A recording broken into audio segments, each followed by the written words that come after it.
This video continues the floor poses sequence. We're going to come to the western facing stretch. Firstly, we're going to bring our hands out towards the sides here and lifting up tall in our back. It's actually called the stick pose. So I want to lift up tall in Dandasana, finding height through my spine. If you can see, I've got some awareness of my tail to my crown. So I've got a bit of tightness in the hamstrings. All I want to do is bend the knees, and that makes it a bit easier.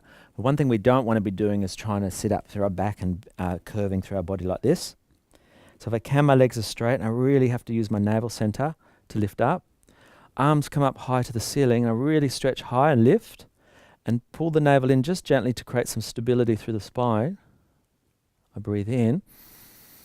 Exhale, I soften my knees. This is the safest version. We're going to hinge from the hips, so I let the chest hinge from the pelvis, and I take hold of the outer edges of the feet.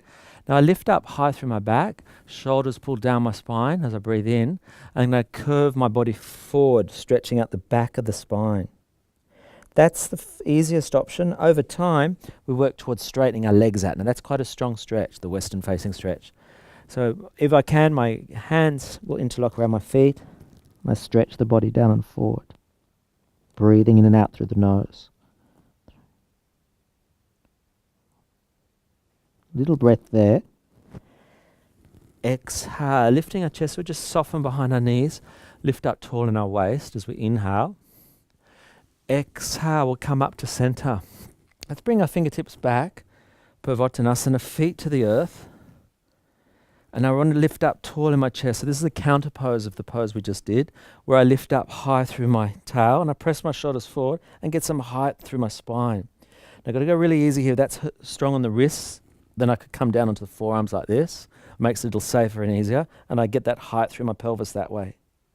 I'll let you decide what works best for you, but this is a nice opening, this one with the straight arms, to get those shoulders to open.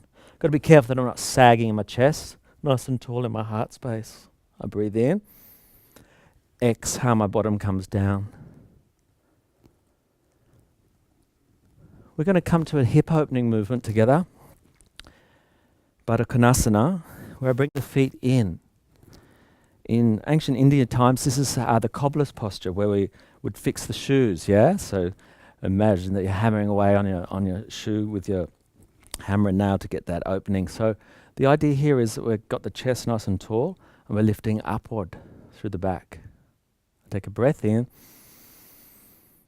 breath out. We're going to hinge our spine forward. I'm going to, if I can, press my elbows down onto my knees, and that gets a nice bit of opening in my hips. If that's too strong, you could just bring the elbows forward and just go comfortably to where you can, curving our back, rounding our spine out, opening up through the pelvis.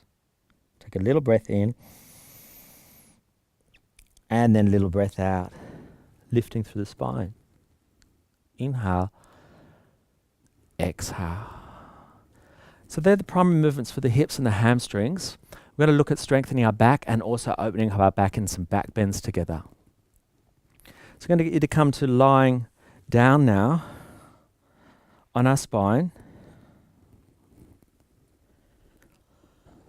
We bring our feet into the outer edges of the yoga mat, but I've got to make sure that my toes are facing forward. So parallel feet and also parallel knees. So my lines of direction are almost like two train tracks, for safety that is.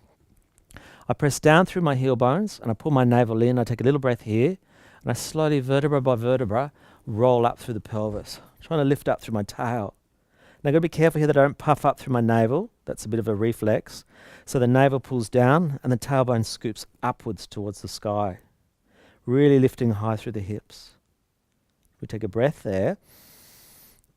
Exhale and just gently roll the pelvis down vertebra by vertebra. Inhale, we'll do that again. Exhale, now pull the navel down, press through your heel bones, and we roll up through the hips. Arms this time extend high to the sky. I press my shoulders away from my ears, and that's called Siddhabandha A, bridge number A. I take a breath here. Let's have a look at bridge number B. Hands now interlock around my back, but I've got to wiggle my shoulders together somewhat, and now press down through my heels to get a bit more height through the tailbone. So I'm lifting up through my back.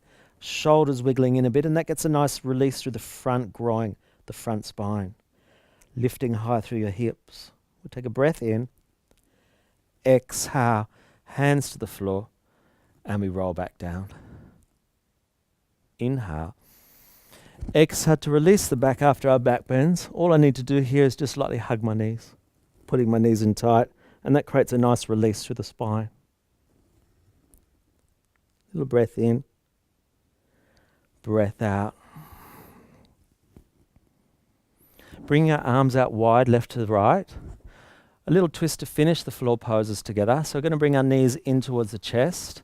Try and keep the knees high towards the ribs. We're going to take our knees halfway to the right as you look to your left. So you're twisting your spine. Got to be careful I don't have those knees too far forward.